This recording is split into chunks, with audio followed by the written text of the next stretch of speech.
Things just took a sickening turn for the Chicago Bears as we enter week 3 against the Dallas Cowboys. What does this mean going forward for the Chicago Bears and this player? Welcome to Bears Digest, ladies and gentlemen. I'm your host, Dylan Guinzy. Thank you for joining me once again. If you have not subscribed already, please do so. Looks like 67.5% of you are not subscribed. So, as we always say, if you want to stay up to date on news, rumors, breaking information just like this one, please hit that bell to be here with me on that.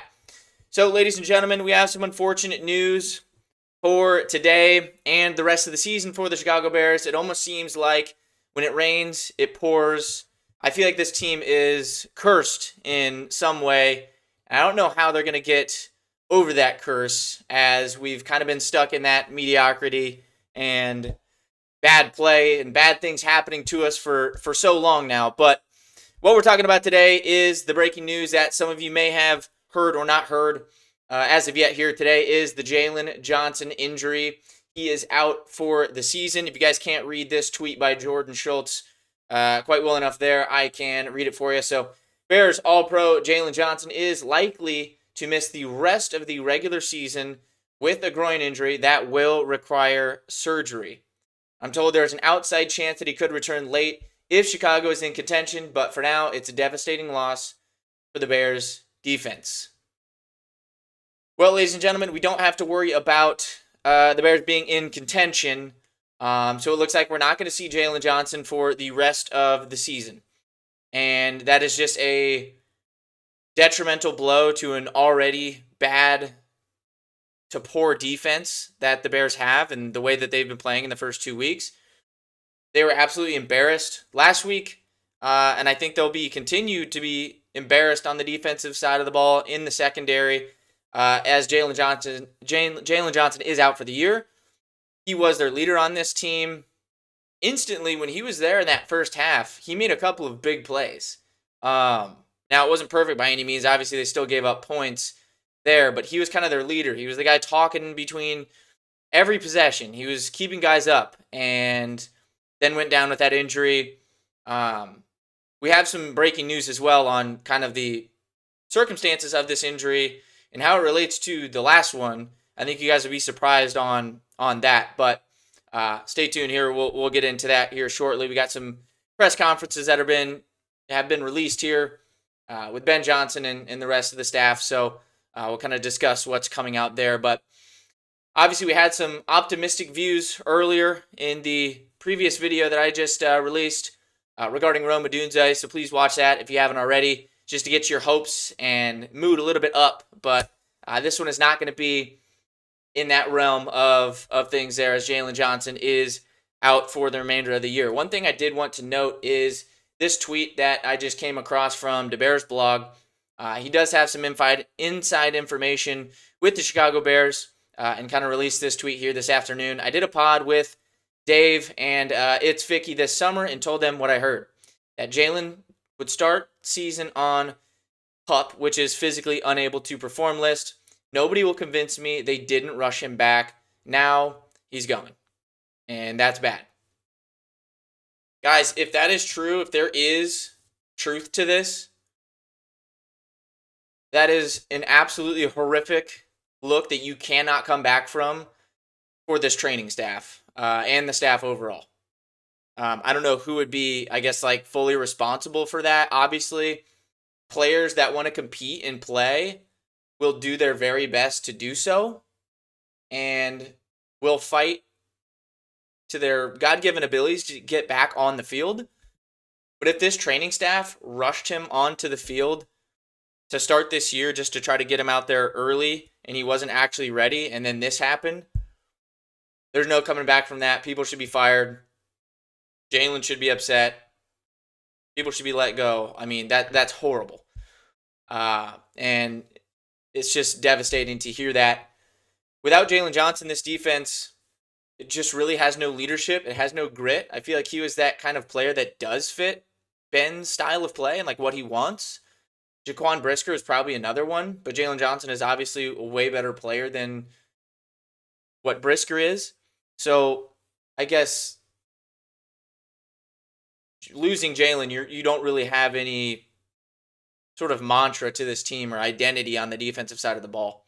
So very unfortunate there. Another thing that we're going to touch on here is Brad Biggs, who just released a report from the press conference. Bears Ben Johnson says cornerback Jaylon Johnson has a new injury, not related to the previous groin calf issue. Says team is still gathering information. Now this pretty much contradicts the tweet that we just saw, that we just went over, that was about 20 minutes before that. Now, Jordan Schultz, if you guys remember at the beginning of the video, he mentioned it was still pretty much the same injury, or at least the same area. It was groin. So I'm not really sure who to believe here right now. Obviously, I think that some people are trying to cover their tracks a little bit from what I can see. And the staff is kind of panicking based on what has happened here, and that he now requires surgery for this injury.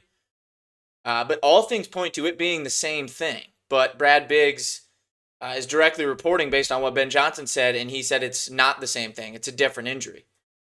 So we'll stay tuned on that, but there's definitely not good looks about any of this or this whole entire situation on top of Jaylon Johnson not being here for the rest of the year for this defense. So it sucks. It rains, it pours for this team. They're cursed, I feel like. There's really no positive news that we're really getting at all, other than what I talked about in last video, Rome Odunze's performance and things like that. But it's tough. It's tough right now with what the Bears are going through. I don't envy Ben Johnson's position at all. This is probably the toughest spot, and I certainly hope this is the lowest of low points that Ben Johnson is going to face in his coaching career. Odds are that's not the case. We've seen lower than this before. It's hard to think that way now from what we went through this past 2 weeks. Even my record prediction for this team was 7-10. Now I think it's more like 4 or 5. But even going into the season with those expectations of about 7 wins and making the team prove it on the field first before I get happy or excited or anything like that, it's still devastating and disappointing.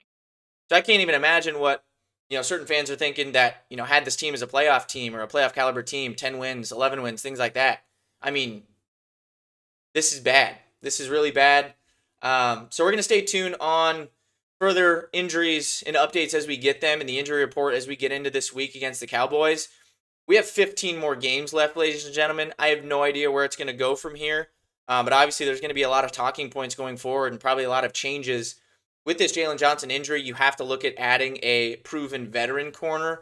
There is a couple out there that we can probably discuss here going forward. Guys like Stephon Gilmore, Asante Samuel, Kendall Fuller, things like that. Obviously, they're not going to be world beaters on the defensive backside of the ball there, or that realm of things, but I think that they would be better and more serviceable options than Tyreek Stevenson and Nahshon Wright for the rest of the year.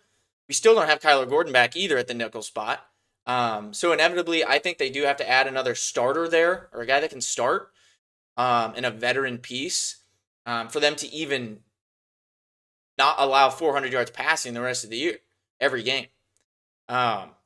And this Cowboys offense is absolutely no slouch either. They're coming in here fresh off of whatever it was, 600 yards of offense or something against the Giants. They'll do the exact same thing against the Bears unless there's some sort of miracle that happens in terms of like time of possession or things like that, and we don't let them have the ball for a lot of time in the game on offense. So overall, guys, devastating news. Sickening turn for Jaylon Johnson and what happened there. I think originally we probably expected that he'd be on IR or a couple extra weeks, something like that, when they initially came out with it this morning with that groin injury and that re-aggravation. But now it's looking like he is out for the year and he is going to have surgery.